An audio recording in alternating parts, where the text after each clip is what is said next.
Hello, today I'm going to use Riku to be able to convert text that I get from an OCR from a picture and how to convert that into unstructured data JSON object. For instance, I took this example, I get this doing some OCR from an image, and then I said, okay, I want this kind of result.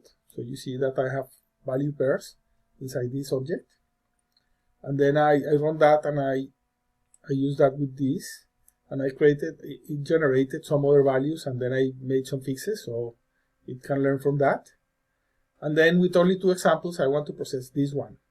And this one, first, let me tell you how I got this information. So I was looking at a picture of a document, this particular document, and this is the URL of the image, and I want to process this with an OCR, so I can use different tools, like for instance that I'm using this one.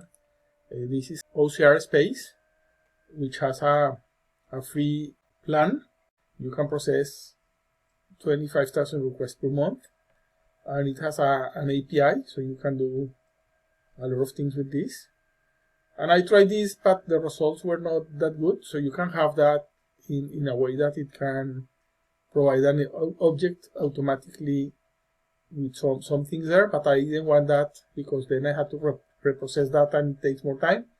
So basically I wanted the free text that I was generating, but I didn't like the results that I was getting with that. So I decided to create my own service via Google Apps Scripts.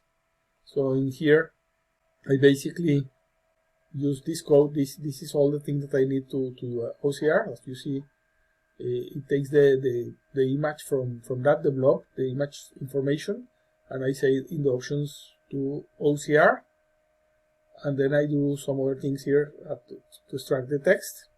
It doesn't matter, that's not the point here. And if I uncomment this here, you can see that if I run OCR, I get the text that I want from that URL that I show. So this is the text, and if I copy this text into Roku here, that's what I get here. So I say, okay, generate,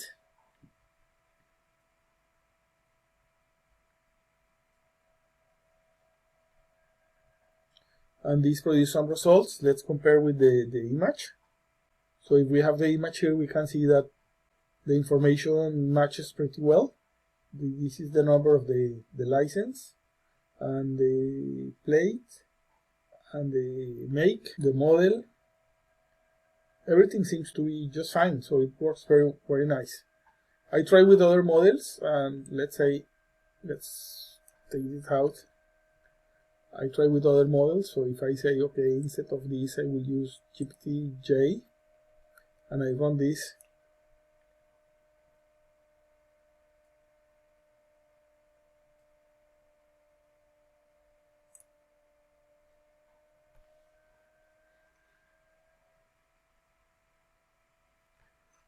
it does a fairly good job. I mean, it's very good too. The image quality, this image is very high quality. I mean, it's very good. It's not that it's high resolution, it's not very high resolution, but the quality seems to be good. So in many experiments that I did, the OpenAI DaVinci was the one that worked best. Of course, it's the most expensive one. I also tried Cohere, and it was doing a decent job. Not perfect, but decent. So depending of the quality of the result that you want, I recommend using OpenAI DaVinci, although it's a little bit more expensive. But the results are quite good. Also, this thing, if I comment, let me close this. If I comment this, and I deploy this, I already deployed as a web app, so it's a webhook really, and I put that into this tool, Postman. You see here I have the URL created by that webhook, and this is the URL that I want for that image, and you see here the result. Of course, I can run it again. So this basically processes the image to produce the text, In this case, I decided that I don't want only the text, but I want like an object with a message. I'm gonna use this into a chatbot, so I needed that, and then I will take this text and say, okay, process this with the API that I get from Riku when I say export code. So if I take this code with the parameters that it shows here, I can put this into another call to an API, and that will return this.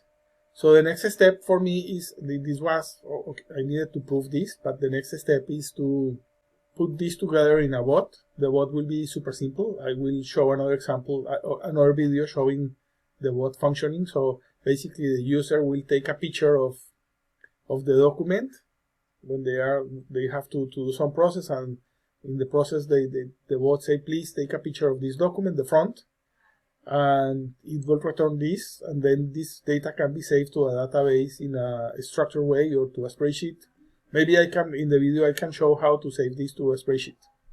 And that's it. Let me know if you have questions and if you like it or whatever. And basically the bot that I will do, like last time, I will use Tunnel, which is a platform to create automations and communication for extended supply chain. So let's say that somebody is doing work on the field and they use their phone using messaging and chatbots to do stuff. So in this case, this is one of the possibilities that they will be able to do with this tool. So I thought this could be useful for everyone here. Okay, thank you. Bye-bye.